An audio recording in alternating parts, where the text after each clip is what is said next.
My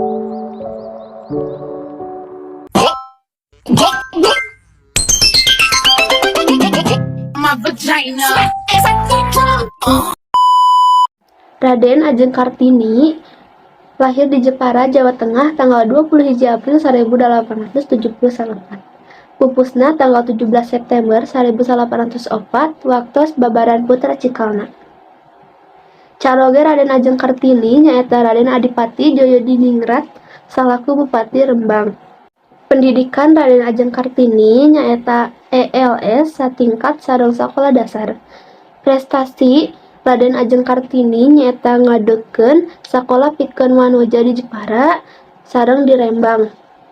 Penghormatan Raden Ajeng Kartini nyaeta nu kahiji gelar pahlawan kemerdekaan nasional, nu kadua dinten babarna tanggal 21 April ditetapkan mangrupi dinten besar. Habis gelap terbitlah terang nyaeta judul buku tina kempelan serat-serat Raden Ajeng Kartini nu kakoncara.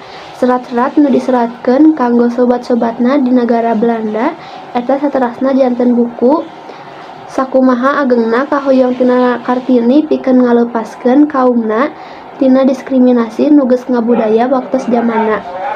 Buku eta janten ngahudangkeun sumanget para wanoja Indonesia dina merjuangkeun hak-hakna.